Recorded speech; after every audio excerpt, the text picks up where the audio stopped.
Bem, pessoal, então vamos dar início a mais uma reunião magna do Serviço de Cardiologia do Hospital São Lucas, no nosso 36º ano.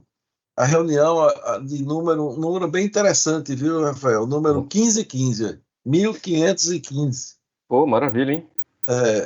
E hoje nós vamos contar aqui com a presença honrosa aqui do Dr. Rafael Barreto, que é cardiologista pela Sociedade Brasileira de Cardiologia, tem certificação de Lifestyle Medicine na Harvard University, cardiologista da Unidade Vascular Avançada do Cirurgia, cardiologista do UTI do Hospital do Coração de Sergipe e sócio fundador da clínica Qualicardio. Então, Rafael vai mostrar para a gente, né, Rafael, que descascar é melhor do que desembrulhar. Eu achei fantástico esse termo, que, aliás, já tenho até usado bastante. Que maravilha. Ou seja, estilo de vida no cuidado cardiovascular. Maravilha. Rafael, a tela é sua. Obrigado. Vocês estão vendo minha apresentação? Sim. Tá ok? Tá ok. Maravilha. Vamos começar então.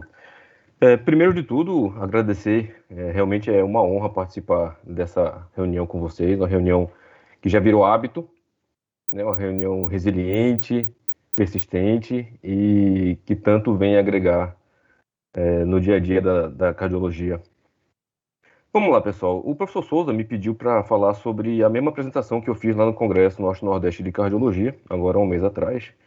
E em contato com ele, eu me dei o direito de manter exatamente a mesma apresentação. Só que lá a gente tinha 15 minutos, aqui a gente vai ter um pouco mais, né? Parece que é 1h30, não é isso, professor? Tô brincando, vai ser menos de meia hora. Mas eu espero que a gente consiga tecer alguns comentários adicionais acerca dos temas que forem sendo abordados, tá?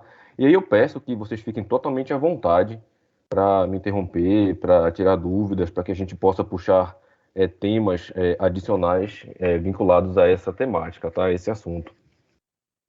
É um assunto que eu tenho uma apreço. Rafael, nós temos feito realmente o seguinte: você apresenta direto, depois a gente discute, que eu acho que fica melhor para não atrapalhar a sua dinâmica. Tudo bem.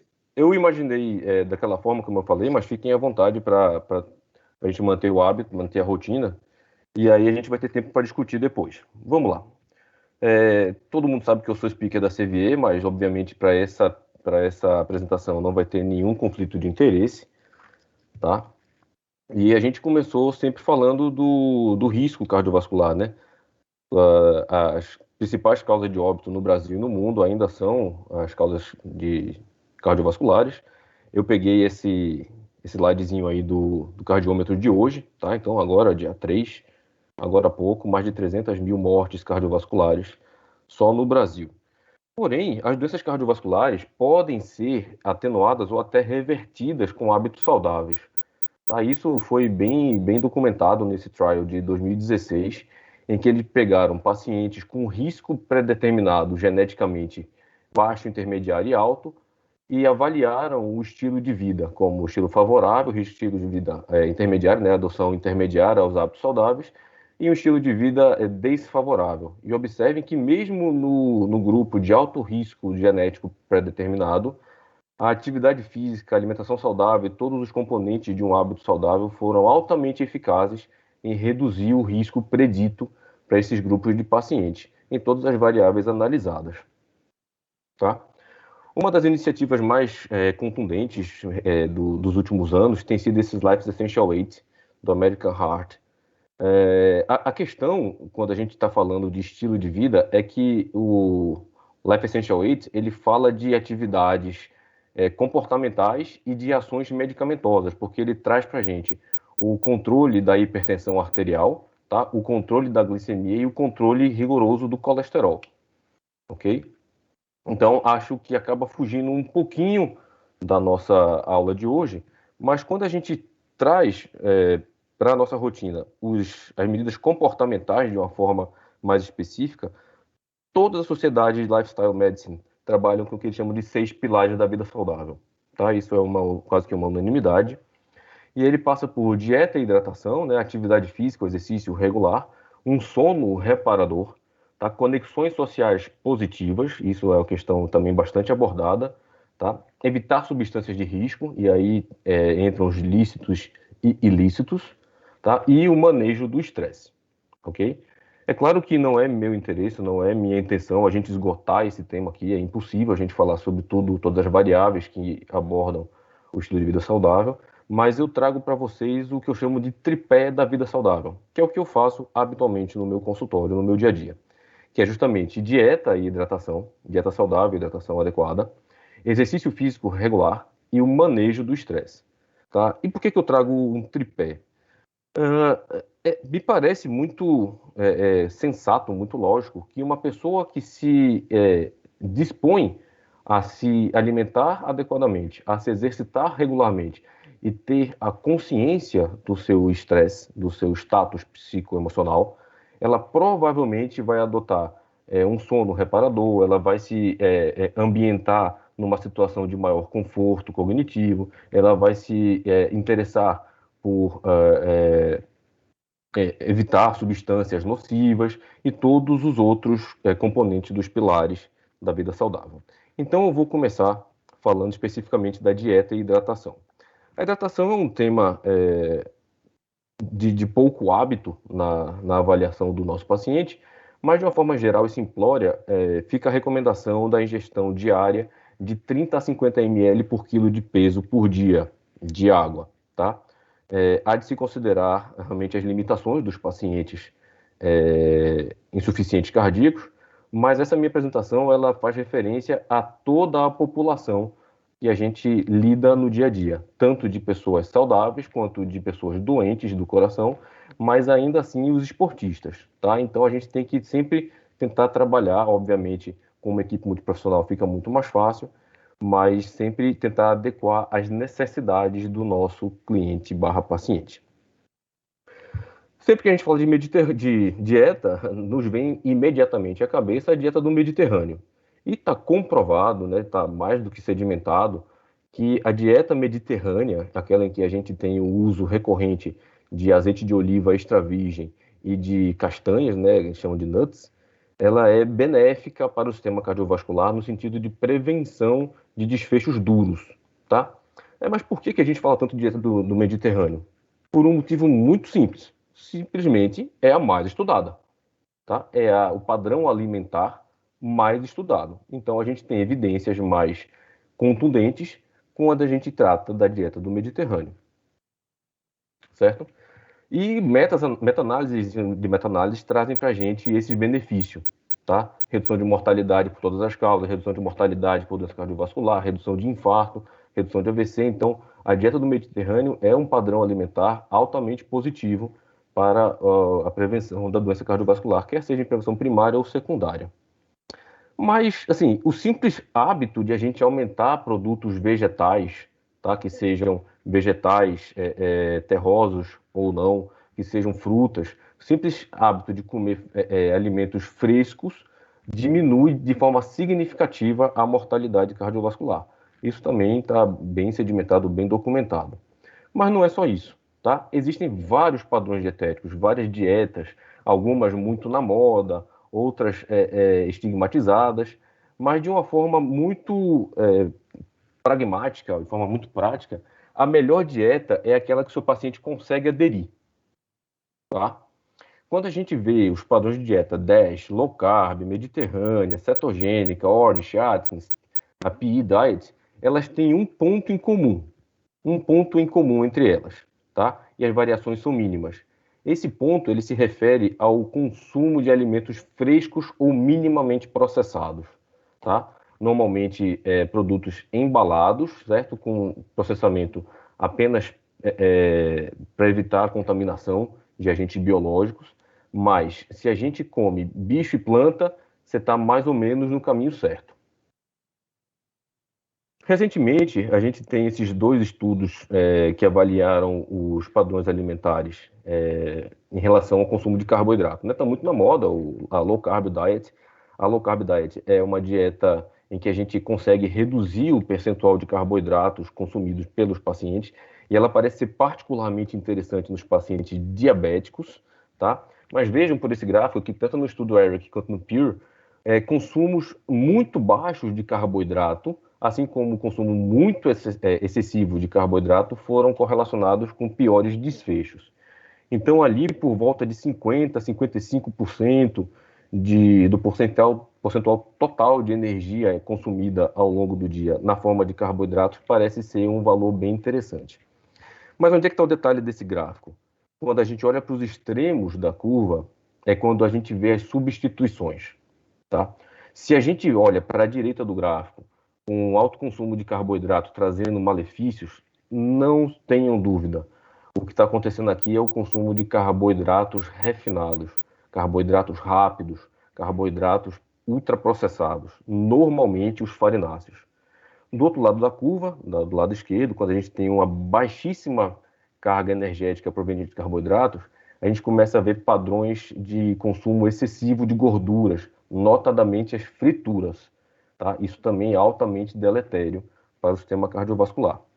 E aí vem a frase que o professor Souza tanto gostou: descasque mais e desembale menos. Né? Consuma alimentos frescos, consuma alimentos in natura, consuma alimentos com o menor processamento possível e provavelmente você vai acertar. As minúcias a gente deixa para os nossos amigos nutricionistas e a gente vai trabalhar em conjunto com eles, estabelecendo metas de abordagem do padrão dietético.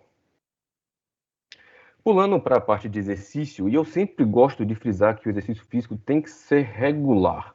Tá? Não dá para a gente falar em atividade física 2 vezes por semana. Tá? Isso aí, a gente, nos estudos que a gente vê, a atividade física, como ela é uma atividade neuroimunoendócrina, a gente percebe nos estudos que as variações endócrinas, a produção dos hormônios que dão uma melhora da composição corporal, melhora da aceitação periférica de glicose, todos os componentes que trazem o benefício do exercício físico, elas se referem muito mais fortemente ao volume de atividade física semanal do que propriamente uma intensidade muito alta. Tá? Então, o exercício tem que ser regular. E vejam que o simples fato de ser ativo, de ser fisicamente ativo, de você caminhar, já é um fator de proteção cardiovascular. Tá? A caminhada em que você acrescenta passos no dia consegue reduzir em até 50% o risco cardiovascular. Lembre, nenhuma medicação consegue redução de 50%. Tá? Nenhuma medicação consegue reduzir tanto quanto hábitos de vida saudáveis o risco cardiovascular. Tá? E aqui eu peço licença, eu coloquei a minha atividade de ontem. Tá? Então ontem foram 9.000 passos, foi um dia relativamente produtivo. E eu tento manter mais ou menos nessa média aí, para fazer jus ao que a gente chama de coerência ética, né? Você tem que fazer o que você prega, o que você fala. Então eu estou tentando seguir esse caminho aí. Hoje também foi um dia bem legal. Mas não só isso, né, pessoal? Não é só caminhada, tá? A gente tem estudos mostrando que quanto maior for o condicionamento cardiovascular, né, o que a gente chama de fitness level, quanto maior for a capacidade cardiopulmonar, quanto maior for o VO2 da pessoa que a gente está analisando, melhor vai ser o prognóstico cardiovascular deles. Tá? E a gente sempre lembra da atividade aeróbia, né? Quer seja uma atividade contínua, quer seja uma atividade intervalada, ciclo ergômetro, natação, todas as atividades com alto componente dinâmico aumentam a capacidade de VO2 do indivíduo, tanto nos indivíduos doentes quanto nos saudáveis, tá, pessoal?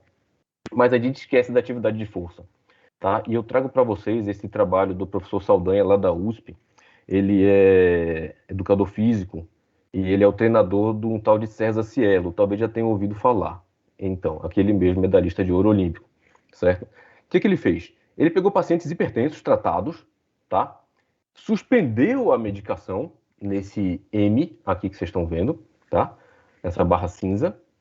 E após 4 semanas, obviamente, a pressão ficou descontrolada, houve uma elevação da pressão arterial, e ele submeteu esses pacientes à sessão de treino de força, tá? Sempre que vocês forem ler trabalho sobre atividade física, que é para ser resistance training, pode se referir à musculação, pode se referir à atividade com máquina, pode se referir à atividade de calistênicas, pode se referir a qualquer atividade que exija força. Especificamente nesse trabalho foi musculação mesmo, tá? Depois de 12 semanas eles observaram uma redução absolutamente significativa dos níveis de pressão arterial sistólica e diastólica, com uma persistência por 4 semanas após o destreinamento. Vejam que esses pacientes estavam sem medicação antipertensiva e eles ficaram com níveis tensionais ao cabo de 4 semanas pós-destreino mais baixos do que o que eles tinham antes de iniciar a sessão de treinamento. Está mostrando a importância dos exercícios de força para o condicionamento cardiorrespiratório e metabólico dos nossos doentes. E aqui a gente tem uma análise bem legal em que ele pegou pacientes e separou por grupos, daqueles que faziam apenas atividade aeróbia, apenas atividade de resistência, de musculação, e os que faziam exercícios combinados. E foi muito claro que a atividade concorrente aeróbica e de resistência, de força, é muito mais potente, é um meio muito mais potente para melhorar os riscos cardiovasculares em pacientes adultos de meia idade, em relação àqueles que fazem apenas atividade aeróbia, apenas atividade de força, ou principalmente em relação aos controles, tá? Então, praticamente todas as variáveis que foram analisadas foram melhores no grupo de terapia de intervenção combinada. E agora, pulando para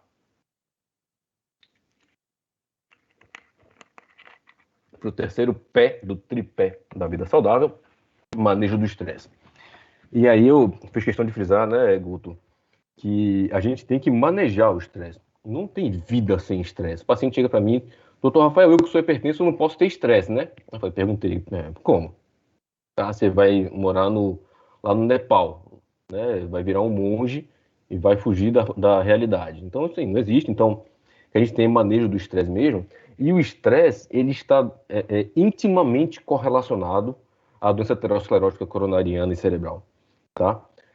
Todos os fatores, quer sejam estresse crônicos ou agudos, interferem na cascata de coagulação, interferem na cascata inflamatória, interferem no sistema nervoso simpático, interferem no sistema adrenal, interferem em todos os mecanismos que induzem inflamação. E lembrem que a doença aterosclerótica ela é essencialmente uma doença inflamatória. Tá? Não existe placa de gordura se não tiver endotelite, se não houver fenestrações no endotélio em que o LDL possa fazer a diapedese para a região subendotelial. Então, todos esses fatores estressantes, e aí eu estou falando especificamente do estresse psíquico, tá? Pode ser estresse glicídico, pode ser estresse hipertensivo, mas especificamente no contexto do estresse psíquico, isso aí está muito bem documentado. Os estudos em que avaliam a influência dos transtornos psiquiátricos graves, quer seja depressão major ou transtornos de ansiedade mais avançados, falam de um incremento de até 33% do risco de eventos cardiovasculares e cerebrovasculares. Tá? Então, realmente, é uma situação que a gente se depara no dia a dia. A pandemia acentuou bastante isso, me parece que deve ser a realidade de todos vocês, mas, sem dúvida alguma, é um fator que a gente tem que abordar e não tem jeito. Isso, especificamente, a gente precisa de uma equipe multiprofissional, sim. Tá? Falando de estresse, a primeira coisa que vem à mente é meditação, né? Meditação, mindfulness. E por mais que seja recomendável, não existe muita evidência, tá? Talvez pelo tempo de acompanhamento, de que meditação e mindfulness possa ser um fator de prevenção de doenças cardiovasculares. Porém, quando eu tenho pacientes que são realmente submetidas a uma psicoterapia, especificamente nesse estudo que eu lhes mostro, a terapia cognitivo-comportamental, vejam o benefício que as pacientes de alto risco, pós-infarto, obtiveram após o controle dos seus sintomas psíquicos com a intervenção terapêutica. Tá? E vejam como a curva já abre desde o primeiro ano. É fato, é notório, que tanto a doença cardiovascular aguda, um evento, um infarto, por exemplo, agrega variações emocionais, variações psíquicas, quanto o contrário também é verdadeiro. Né? Então, me parece ser realmente bastante contundente o benefício da psicoterapia nos pacientes com transtorno de estresse diagnosticado. E nos pacientes também que fizeram um tratamento medicamentoso, psiquiátrico, nesse caso aqui com o escitalopram, observem que o benefício também foi bastante contundente, da ordem de redução de 30%, com P altamente significativo. Isso realmente foi para mim um grande alento, porque eu venho trabalhando isso com entrevista positiva, com toda uma abordagem muito profissional, com colegas que podem ajudar nessa situação, e realmente a evolução dos pacientes tem sido bastante proveitosa. Finalizaria por aqui, mas tenho mais uma coisa que eu gostaria de falar para vocês. Não existe estilo de vida saudável sem que o paciente tenha responsabilidade por suas atitudes, tá? É muito claro que o paciente tem que responder pelo próprio comportamento. A responsabilidade fala exatamente sobre isso. Esse é um conceito que a gente tem que jogar para o paciente, tá? Obviamente não é deixá-lo desamparado, segura o seu abacaxi e resolva. Mas a gente tem que entender que por mais que a gente queira e tenha boa vontade de instruí-los acerca de hábitos saudáveis, se ele não quiser, ele não vai fazer.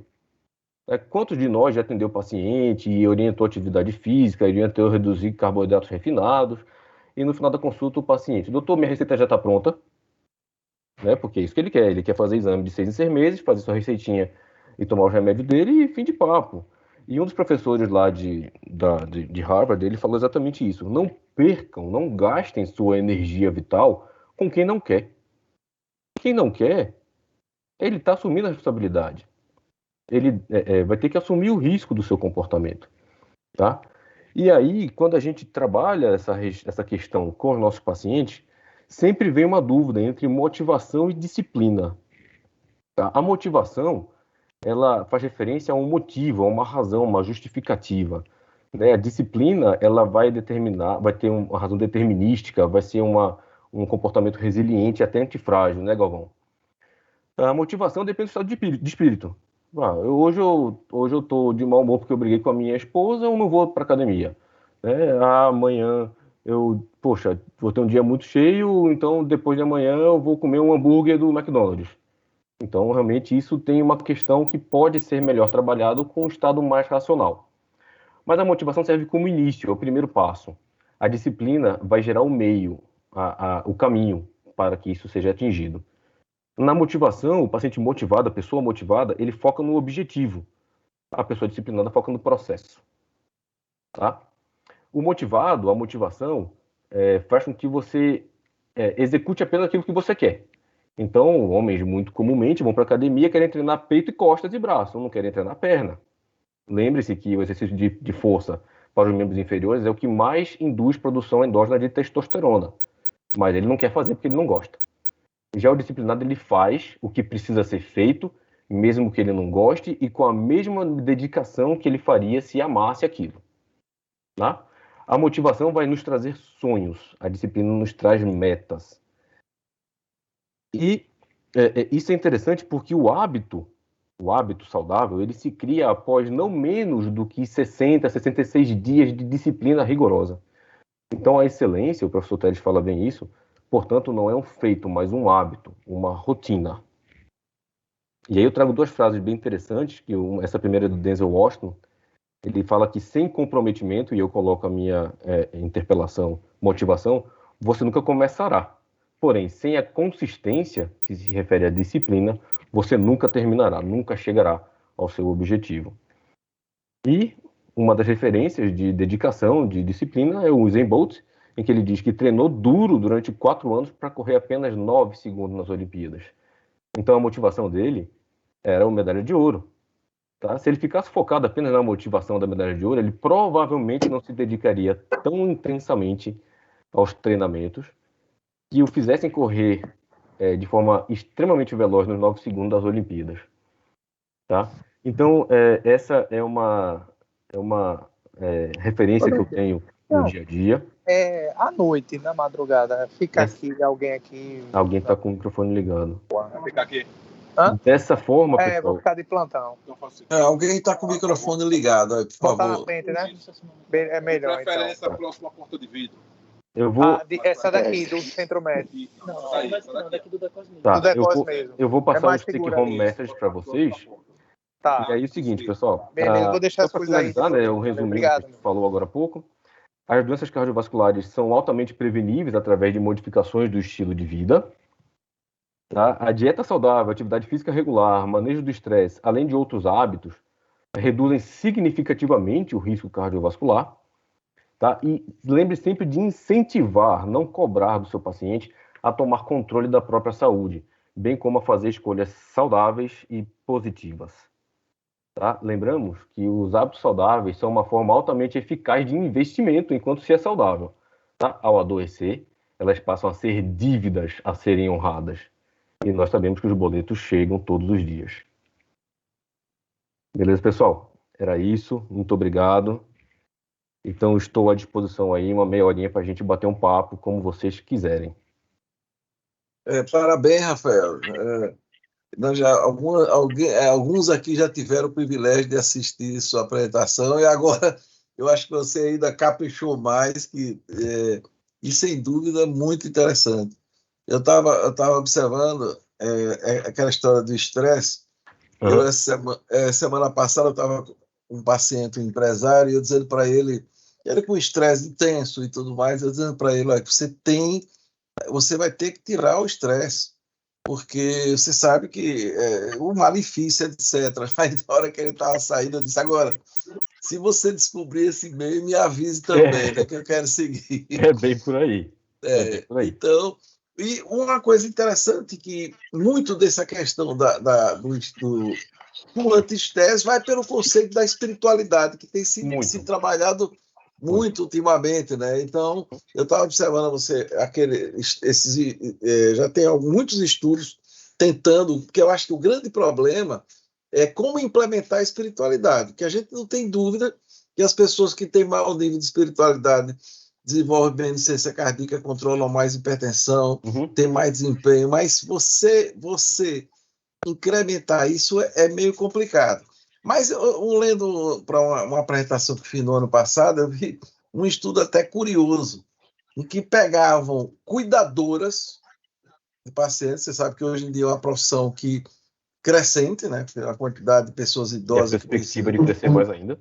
E um detalhe interessante, que faziam treinamento de meditação, ou seja, para melhorar a espiritualidade das cuidadoras, e se revertia em melhora clínica dos pacientes. Veja que coisa curiosa. E é fácil entender. A pessoa com maior nível de espiritualidade seguramente vai cuidar melhor dos doentes, dos pacientes, e assim por diante. No mínimo, vai ter uma tolerância maior às adversidades do dia a dia. Exato. Então, e aí, pessoal? Está aberto aí, Zé Augusto? Rafael, você podia descompatibilizar? Estou tentando aqui. Deixa eu ver como é que eu faço isso. Faltou o seu caso, né, Rafael? Posso botar? Bota seu caso aí. Coloque. Aqui, ó. Eu vi que ele é torcedor do Botafogo, né, Zé Augusto? Não. Então, pessoal, esse assim, eu botei até como forma de incentivo, me orgulho bastante disso. Esse era eu, há 10 anos atrás, tá? Hipertenso, usando perindopril de 10 com a LDL lá em cima, usando um pantoprazol, 90 quilos, e o que me fez mudar? A minha filha tinha 1 ano e pouco, quase 2, e eu estava cansando quando brincava com ela. Isso me incomodou demais. Isso me incomodou demais. E foi a virada de chave. Lembra daquela reunião que a gente teve lá na livraria? Foi o meu meio-dia. Sim. Esse é o atual. 10 anos depois, muito mais jovem, muito mais saudável e muito mais ativo. Perfeito. Beleza, Muito bem. beleza. E aí, Zé Augusto? Veja, eu já tinha assistido, né? Quis assistir de novo até para refletir mais, ter mais tempo, né? Acho que tem vários pontos importantes, mas eu queria aprender um pouco, né? Já que Rafael tem refletido muito sobre o tema. Depois eu vou perguntar em relação à hidratação, mas não, assim, eu realmente não sou atento nem comigo, nem com o paciente à hidratação, mas se existe uma base científica, qual onde é que está, ou é mais um... Mas não é essa questão principal, não. Uma é que você colocou que esse professor lá do curso que você fez, da especialização que você fez, ele colocou sobre não gastar energia vital. E eu confesso que eu tenho me cansado com os doentes que E eu acho que os próprios doentes, alguns se afastam pelo fato de ouvirem o discurso a mesma coisa. Perfeito. Ele quer remédio, você continua batendo na mesma tecla. Não é remédio ainda, não é remédio, não é remédio, não é remédio. E o cara quer remédio, né? Ele tem glicemia de 102, ele quer remédio, ele tem colesterol, ele não quer mudar a comida, etc. E não se engane, ele vai para quem passa. Então, exatamente. Então, eu durante uma fase inicial ficava meio triste, o doente me abandonou, aquela coisa toda. Mas assim, o que é que você tem feito nesse caso? É isso mesmo? Você persiste no seu discurso? Ou você faz mais arte? Porque a gente sabe que tem vários colegas que vão um pouco na arte e aí customizam o que o doente quer, né? Na verdade, não, é difícil ser resiliente nisso aí. Você começou com resiliente, disciplina. É difícil a gente se manter resiliente no mesmo discurso. E a outra que eu acho que é muito interessante, Souza acompanhou isso, que ele ajudou. Minha sobrinha Raquel fez mestrado comigo.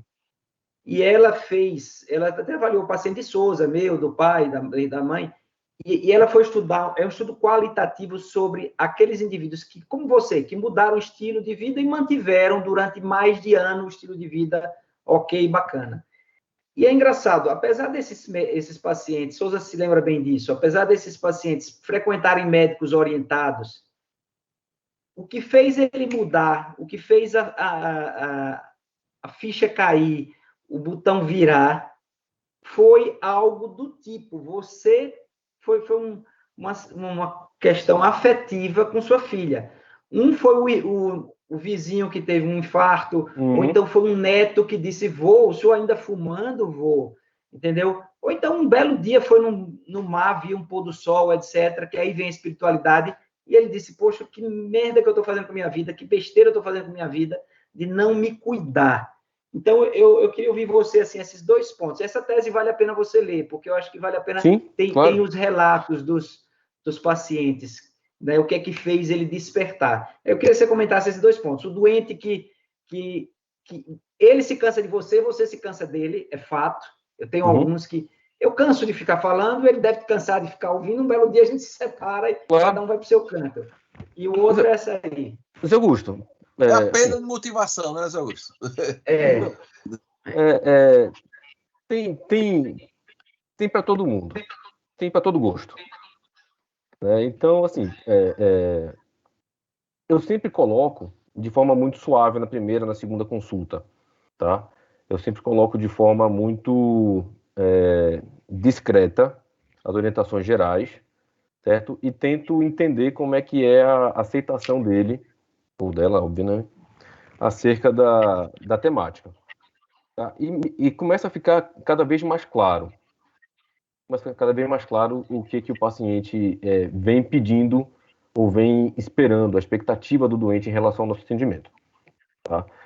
E aí a gente vai conduzir de forma ética, de forma baseada em evidência, mas sempre com a liberdade para que o paciente seja sincero. E eu sempre coloco isso. Normalmente na segunda consulta, já com um pouquinho mais de intimidade, ou na terceira, de preferência com algum familiar, eu peço que o paciente me deixe claro o que ele espera, o que ele quer, o que ele vem pensando. E aí eu coloco para ele, normalmente, uma questão. Você morreria pela sua família? Morreria. Acho que todo mundo aqui morreria pela família. Daria o sangue pela família. Mas você viveria pela sua família? Você viveria bem pela sua família? Você largaria o cigarro, se exercitar todo dia, se alimentar bem? E aí eles normalmente levam um susto. Normalmente eles ficam impactados. Tá? Porque isso vai ter que mudar muita coisa. E isso exige um planejamento. Tá? Hoje mesmo eu atendi uma paciente assim. Tá? Ela chegou para mim que estava com queixas... Essa frase você leu ou foi insight seu? Que é muito boa, a frase é muito boa. Eu ouvi algo semelhante, mas modifiquei para a minha rotina.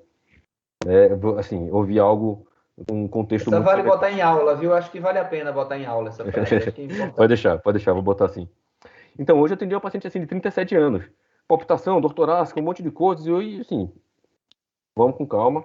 Sedentária, extremamente estressada, empresária. E hoje ela voltou para mim e eu tratei exatamente isso. Comecei a falar sobre atividade física com ela, foi meu tópico inicial. E ela começou a perguntar, Ah, e a creatina pode tomar? Ah, e o que eu vou tomar de suplemento? Eu falei, peraí, calma. Primeiro começa a fazer alguma atividade física. Não adianta a gente colocar uma enxurrada de informações para o paciente na primeira consulta ou na segunda, que ele não vai seguir. Tá? Ele não vai seguir, ele não vai mudar os hábitos dele todo de uma vez só, da noite para o dia. Então, isso tem que ter um planejamento. Tá? Eu tenho feito assim, e obviamente sempre pegando nos pontos nevrálgicos para poder ter uma adesão melhor e entender o que o paciente quer, o que ele espera. Perfeito. Beleza. Bem, nós temos na sequência aqui Dalva, doutora Dalva. Tá me ouvindo? Estou sim. Parabéns, Rafael, foi excelente. Obrigado, E Dalva. essa área é uma área que me empolga muito. Veja bem, seriam duas coisas.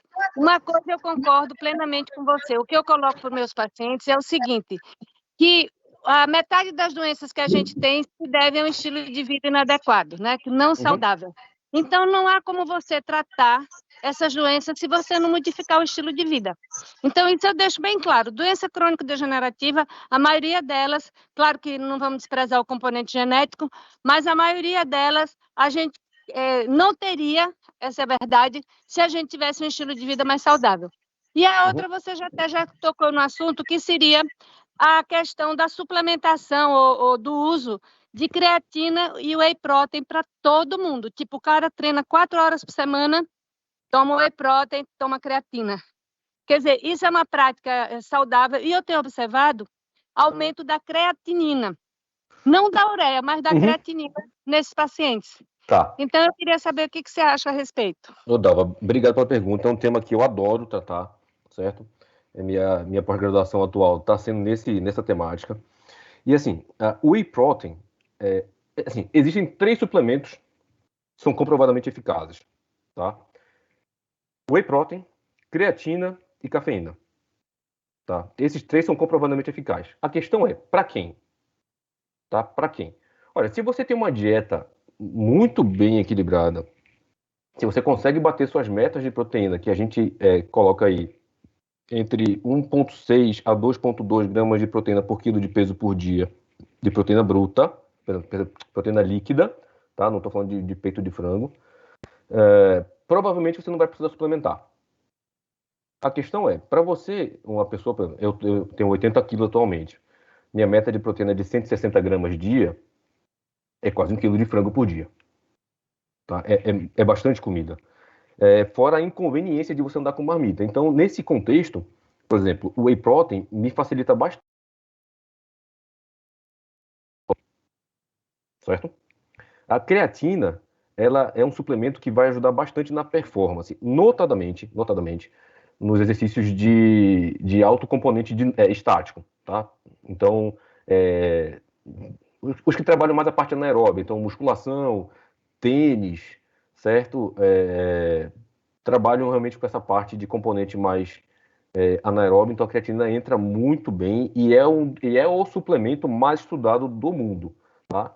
Não existe efeito colateral documentado com o uso de creatina, certo? Ela pode discretamente alterar o conteúdo sanguíneo de creatinina, isso não significa perda de função renal, isso normalmente se deve à intensificação do treino que o paciente executa, certo? E já tem inúmeros trabalhos mostrando melhora cognitiva, já tem inúmeros trabalhos melhorando redução da progressão de síndromes demenciais.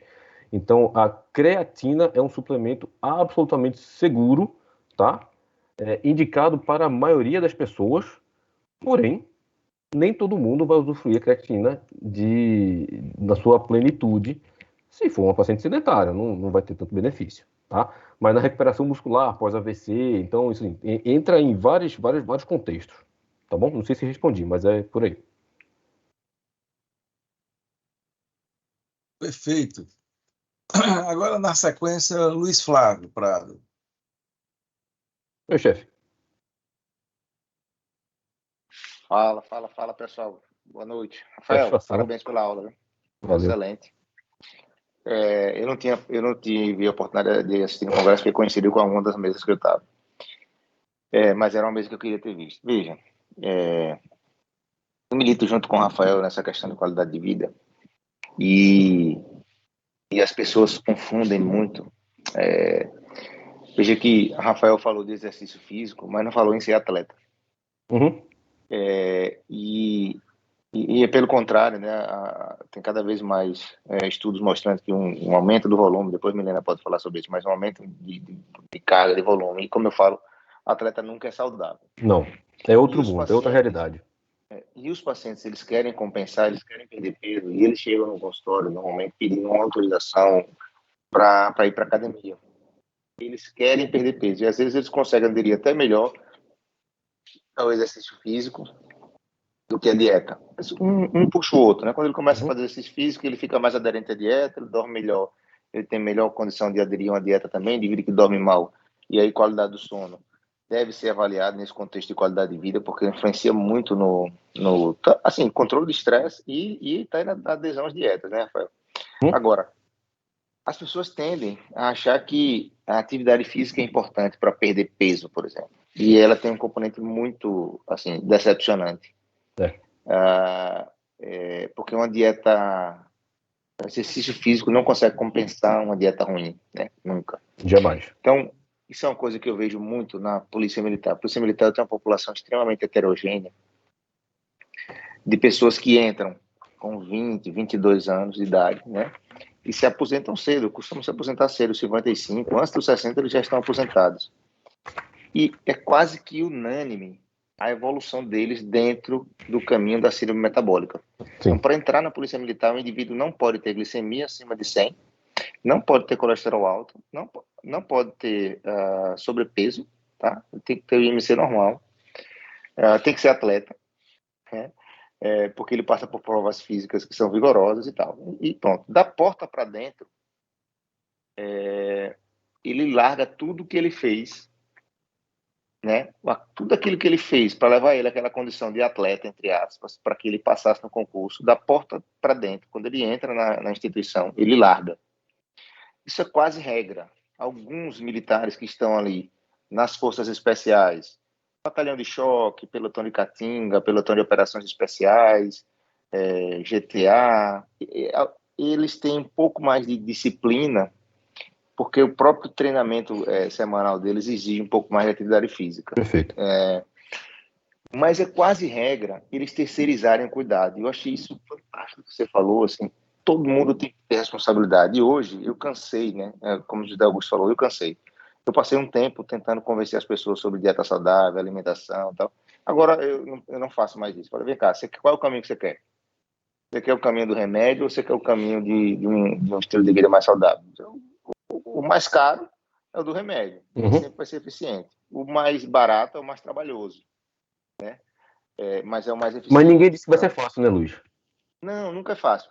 E assim, esse trabalho que você mostrou, e assim, que o ambiente consegue modificar o perfil de risco de uma genética ruim, esse trabalho é fantástico, assim. E eu falo isso em todos os treinamentos que eu vou na Polícia Militar, né? Então, eu parei de adotar o caminho da tentativa de convencimento no consultório. Eu passava quase 1 hora na consulta para explicar para o indivíduo que era para descascar mais e desembalar menos, né? Que se a comida tem código de barra, ela não é boa, né?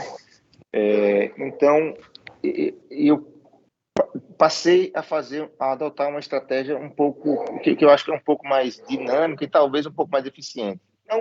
Não como na tentativa de angariar adeptos, mas numa tentativa de educar as pessoas para que no momento, naquele momento do meio-dia, né? Naquele momento que o indivíduo pensa na virada de chave, nesse aspecto. Então, hoje eu tenho adotado mais uma estratégia de treinamento da comunidade, quer dizer, fazer palestras para as corporações, né, para os militares, para cada uma das unidades militares, porque eles chegam no consultório com 55 anos, assim, tem uns 15 dias eu tenho um paciente que 55 anos, ele estava no último posto, já prestes a se aposentar, tá? 55 anos, síndrome metabólica, ele chegou no meu consultório com 280 por 140, acho que foi a maior pressão que eu vi no consultório. E o cara fagueiro e tranquilo, e só queria, e assim, aquela cara do bebedor de cerveja, né? E eu falei para ele, rapaz, o que você está fazendo da sua vida? Então, assim, aí todo mundo diz assim, a polícia não cuida da gente. Então, todo mundo quer terceirizar para o patrão isso, né? Ninguém quer ter o seu autocuidado. isso é uma coisa que eu tenho puxado muito na educação desses pacientes, é a sua responsabilidade. Veja, ninguém vai sofrer com a sua doença, né? O seu comandante não vai sofrer com a sua doença, o seu patrão também não, nem mesmo a sua esposa, talvez. Você vai sofrer muito mais, né? Então, não terceirize o cuidado. Você tem que... As pessoas querem cada vez mais um medicamento, né? E todo ano a indústria lança alguma coisa nova e boa, né? Mas que não é sustentável, assim como nenhuma dieta é sustentável, porque exige esforço, disciplina, né? O indivíduo começa motivado, mas não tem a disciplina suficiente. Então, as dietas elas não são eficientes por conta disso. Se você segue uma dieta, por exemplo, eu acho um absurdo você não oferecer a oportunidade de uma dieta low carb para um diabético. Mas o fato é que ele não segue. Né? Não segue. Não segue. Então, eu acho Até que o próprio hábito nossa arte vai né, estar Luiz? muito... O próprio hábito do sergipano, ele é um hábito muito carboidrato mesmo. Então é difícil você mudar isso. É difícil você convencer ele a colocar uma proteína no prato e começar pela proteína. É difícil você orientar o seu paciente a começar pela salada e deixar o carboidrato para o final. Então, essas orientações... Falar que o indivíduo não vai comer cuscuz é um sacrilégio. Né? Não, até porque é maldade, né? O que eu estou fazendo aqui? Estou seguindo aí. Né? Maravilha. Ô, Luiz.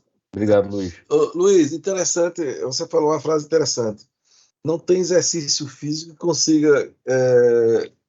que compensa uma dieta ruim. Compensa uma dieta ruim. Isso é bem interessante. E outra coisa também que você chamou a atenção que o estilo de vida saudável pode mudar até aqueles que são assim, predestinados a ter doença. Sim. Eu agora no congresso participei de uma mesa em que tinha score de risco poligênico e até Zé Augusto me mandou um artigo bem interessante e eu peguei um editorial de Dr. Paul Dudley-White, aquele cardiologista famoso da Harvard, o editorial de 57, que ele dizia assim, o editorial The Genes, The Heart e o Destino, achando que o camarada que fosse predestinado a ter doença cardíaca ia morrer de doença do coração.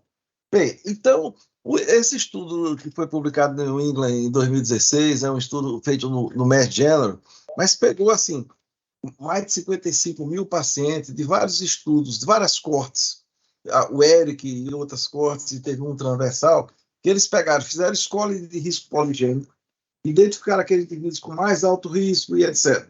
E vi assim, aqueles que tinham mais alto risco, sem dúvida nenhuma, tinha 91% assim, chance de você ter realmente infarto, AVC e assim por diante. Mas eles pegaram também quem aderiu, fizeram uma escola de quem aderiu ao estilo de vida saudável, perder peso, exercício, dieta e não fumar. E observou o seguinte, que quem adere ao estilo de vida saudável tem, independente de onde ele caía, se ele tinha score poligênico alto ou baixo, ele tinha uma redução de mais de 50% do risco de doença cardiovascular. Ou seja, isso que vocês estão falando aí é que vale a pena insistir que mesmo aquele que predestinadamente você tem uma genética favorável, desfavorável ou favorável à doença, você pode reverter. Então, pode sim. E veja bem, não tem nenhuma medicação que consiga baixar esse tanto de risco, professor. Você reduz 50% do risco cardiovascular de uma pessoa. 50%. Não tem remédio para isso. Artigo, sim. Ele reduz 50% o risco. Veja, não tem nenhum. Estatina vai para 30%, né? 33%, sei lá. 25% ao cabo de não sei quantos anos, uma década, talvez. Exato, então, assim, é isso mesmo. Não tem remédio comum que seja melhor do que hábitos saudáveis. A questão que o Flávio falou, e assim, eu agradeço muito a ele, a parceria nesses anos todos, é que a adesão do paciente, ela passa primeiro por não entrar na polícia, né, Luiz? Primeira coisa é não ser policial. Então vai pro lado errado. Cara, aí você vê, o indivíduo tem uma das profissões mais estressantes do mundo, né? Imagina. Ele entra atleta e ele se destrói lá dentro.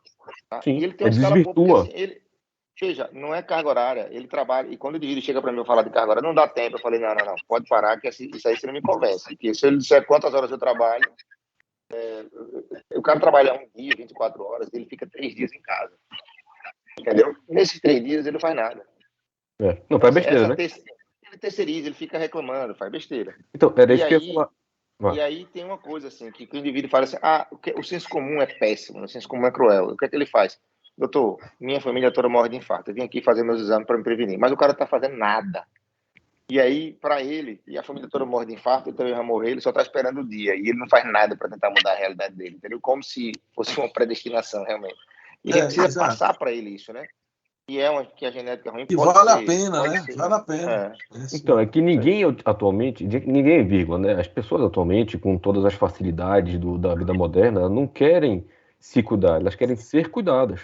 As pessoas não querem emagrecer, querem ser emagrecidas. Que seja com uma injeção ou com uma cirurgia, mas elas querem ser emagrecidas. E isso é terrível. É uma comodidade, é uma zona de conforto extremamente negativa, altamente deletéria. Muito bem. Outro tema que eu gostei muito foi a coerência ética, viu? Legal esse tema. Mário Sérgio Cortella. Exato, muito legal isso aí. Bem, doutora Milena, sei que a doutora Milena já está se arrumando ali para ir para casa, mas tem uma intervenção, né, Milena? E aí, por favor? Boa noite, parabéns, Rafael. Excelente aula, né? Um assunto que a gente gosta bastante de falar.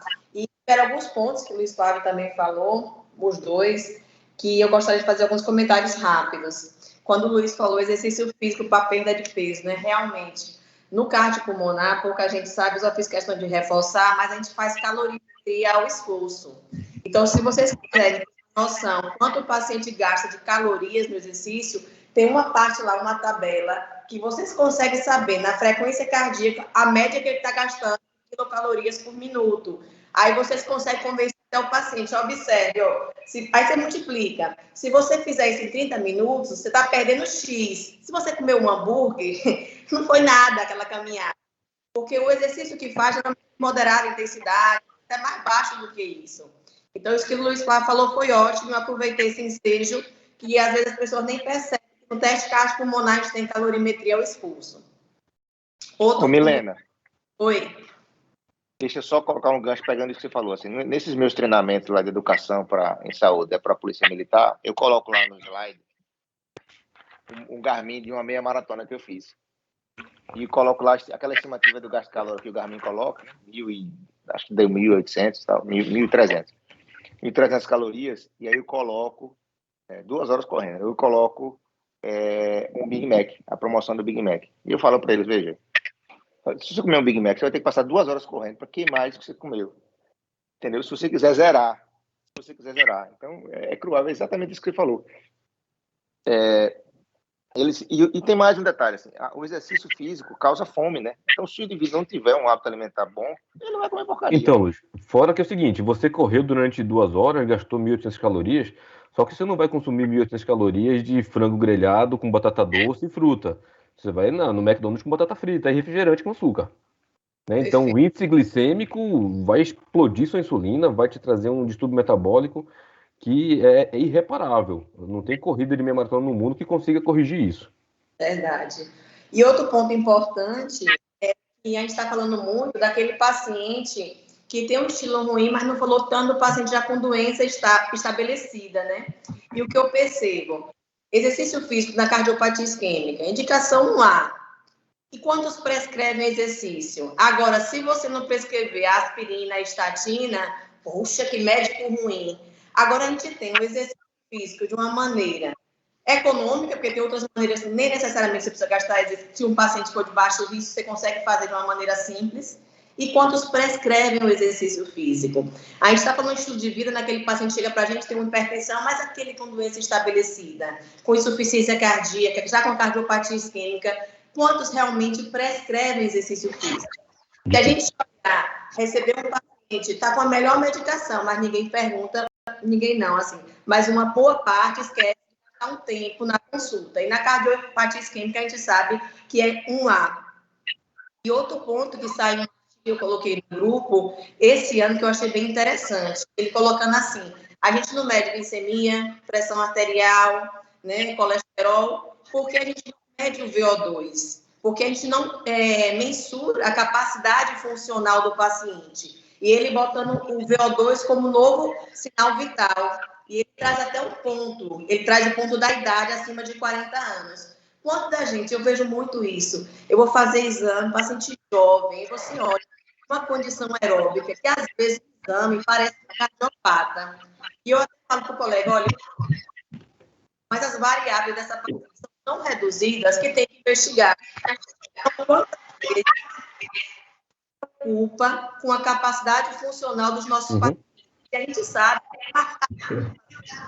que todos os trabalhos, os variável independente.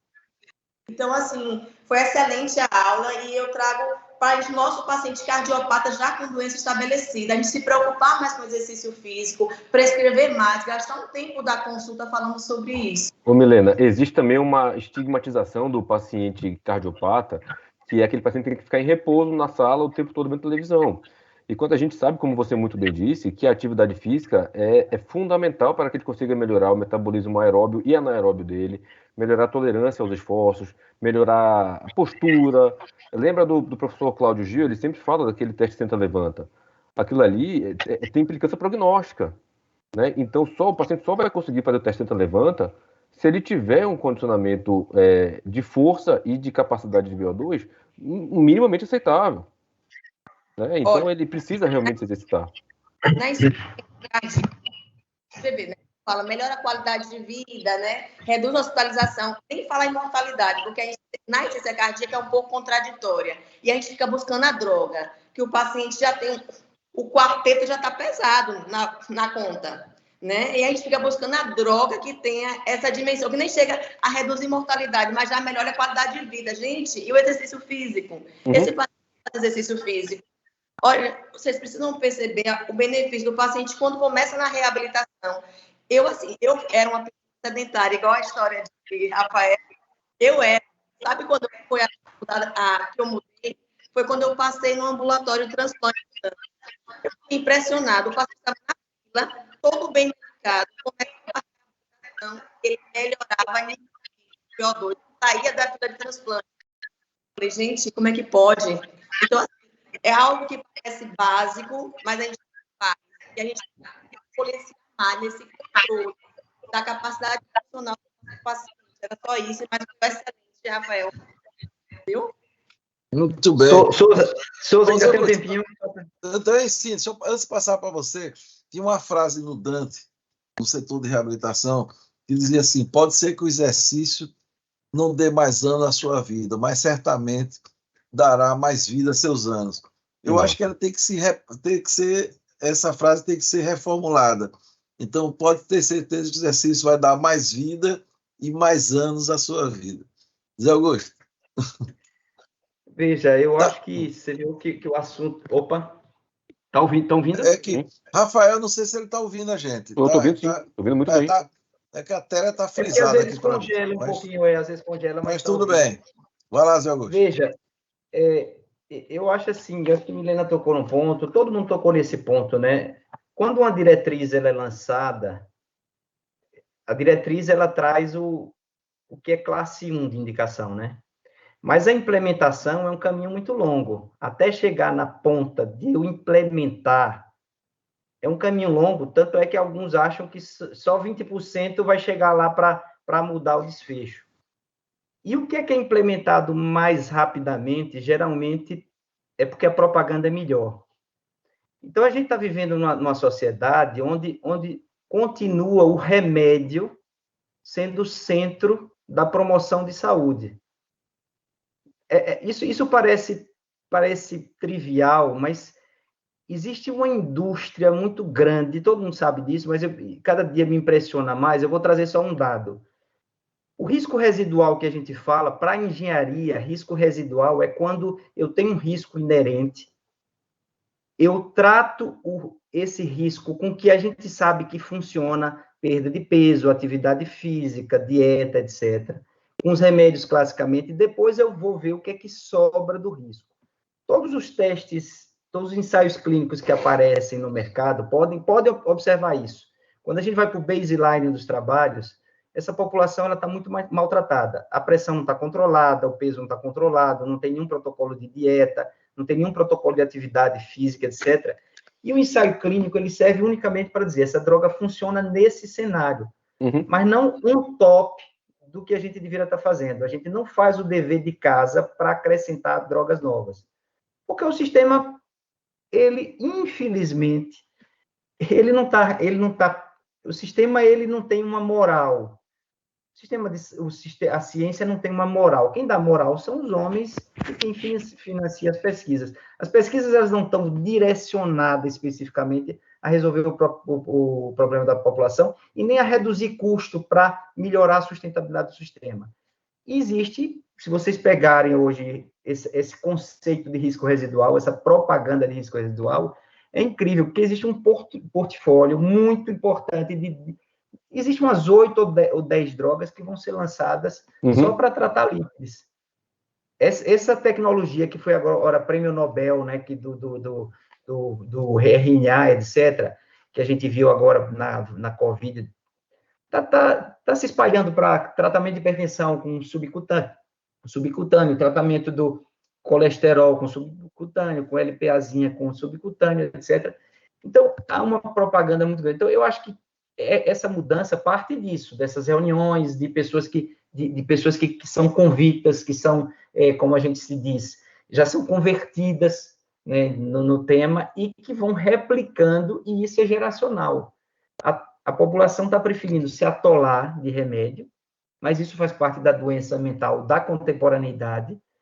Eu acho que, para mim, é um todo, não é só um aspecto. A obesidade também faz parte de um estilo de vida patológico, também, né, que a gente precisa repensar e mudar de forma técnica, científica, com psicologia, com tudo, e entender isso e trabalhar com afinco, né, porque eu penso que a sociedade está caminhando para um ponto que a gente vai ter remédio para humor, para peso, para colesterol, para glicemia, isso já estão propondo para 20 anos, 30 anos, LDL de 30 e etc. Então, eu acho que a gente vai ter que refletir muito, vai ter que filosofar muito, né?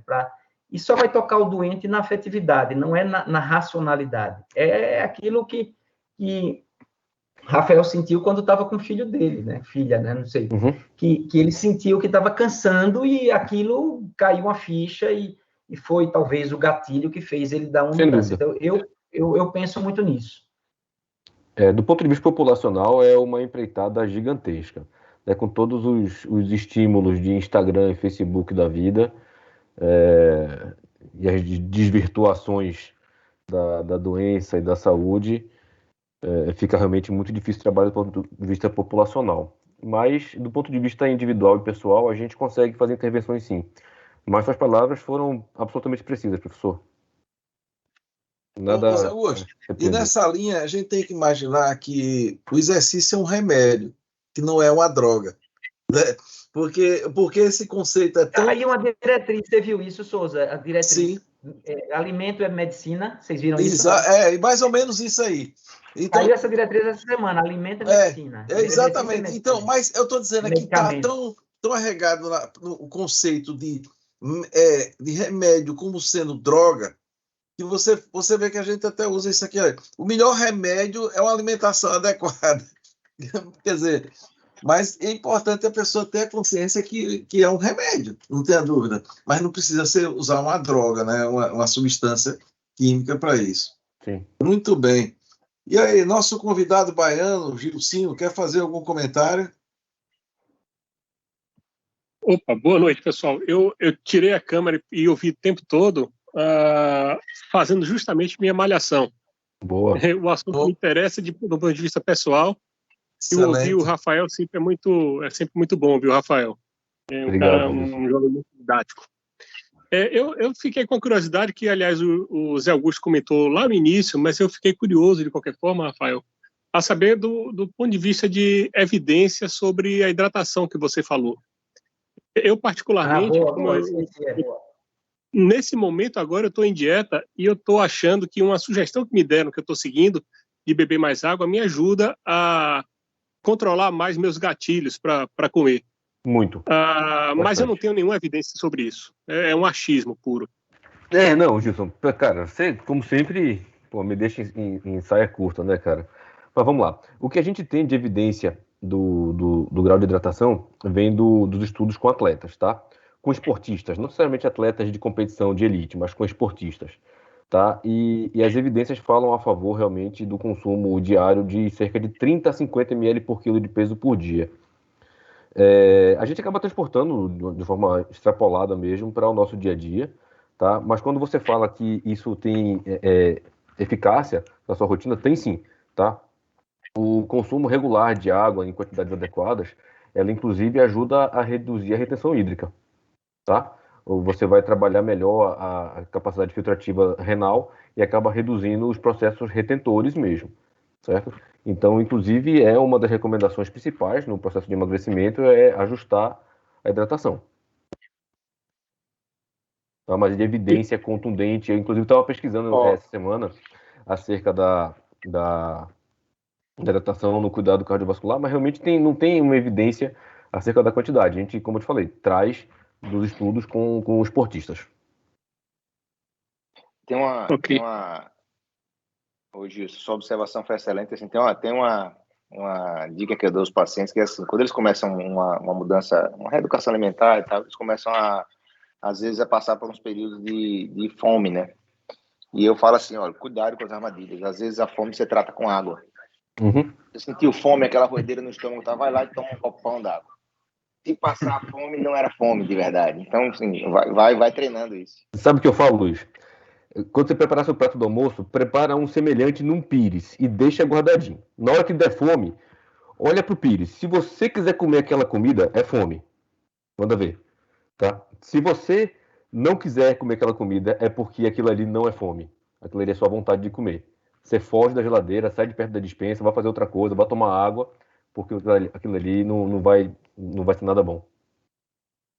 E aí, Rafael, e o importante da água, com todo esse benefício aí que foi dito, é que você parametrize, né? Porque eu vejo muita gente fazer, não, eu bebo muita água. Mas se você não quantificar, porque você olhando aí, repare uma pessoa de 90 quilos, né? Você vai tomar, aí botando 30, vai ter que tomar quase 3 litros de água, né, por dia. Sim, 3 litros de água por dia. Se ele não parametrizar, eu tenho feito isso agora rotineiramente, você não bebe, você não chega nessa meta. Então, eu vou para o esquema da garrafinha que tem aqui. O que você não mede, você não controla. Não controla de jeito nenhum. Não controla. Eu sempre digo aos meus pacientes, eu digo, você vá para os Estados Unidos, para a Europa, não tem nenhuma bolsa de mulher que não tem aquela redezinha para botar a garrafa. Né? Aqui a gente não usa isso e a gente mora abaixo ali, vou botar na linha do Equador, com todo esse calor que a gente tem aqui, e o hábito de beber água não é tão regado, né? Uhum. Bem, pessoal, acho que hoje tivemos uma reunião também muito produtiva, né? Eu acho que assim é a opinião de todos. Eu queria aqui mais uma vez agradecer Rafael, e que venha mais, né? Opa! E para Souza, a gente tem que na próxima terça estar 2 quilos a menos, viu? Sem dúvida. Já tô olhando aqui a cabeça. Eu e você, 2 quilos a menos, viu? Sem dúvida. Eita! Sem dúvida. Vamos cobrar. É meta, vou fazer meta aí.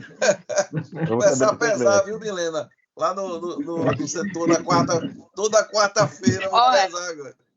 Gilcinho também, viu, Gilcinho? Você também, viu? Boa, viu? Eu me comprometo. Eu me comprometo. Milena, olha lá. Nossa, tá fechado. Milena tá com já valeu a pena a aula de hoje, hein?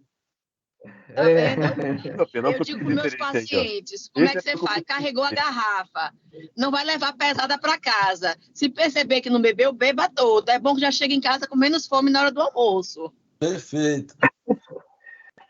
Bem, pessoal, então, mais uma vez, obrigado, Rafael, obrigado vocês todos pela audiência, e na próxima semana, com fé em Deus, estaremos em mais uma reunião magna do Serviço de Cardiologia do Hospital São Lucas. Muito obrigado pelo convite, estou sempre à disposição, espero que realmente tenha sido proveitoso para todos, como foi para mim, e estou à disposição sempre junto com vocês. Beleza? Gilcinho, bem-vindo sempre, viu, Gilcinho? Souza, fala, Gilcinho, bem-vindo sempre, viu? Bem-vindo, Rafael. Gilcinho, vou cobrar você, viu? Vou pedir para a Daiane entrar em contato com você, viu? Combinado. É sempre 18 horas, né? Sempre às 18 horas. 18. Sempre às 18, Combinado. todas as terças. E Forte fica abraço a gravada, viu, Gilson? Essas reuniões nossas Tá estão no ótimo. YouTube, viu? Tá bom? Excelente. Boa Tá noite, bom, Beleza. pessoal. Rafael? Tchau, tchau. Parabéns, Valeu, tchau, Rafael. tchau. Obrigado. Um Parabéns, abraço. pessoal. Abraço a todos. Obrigado, hein?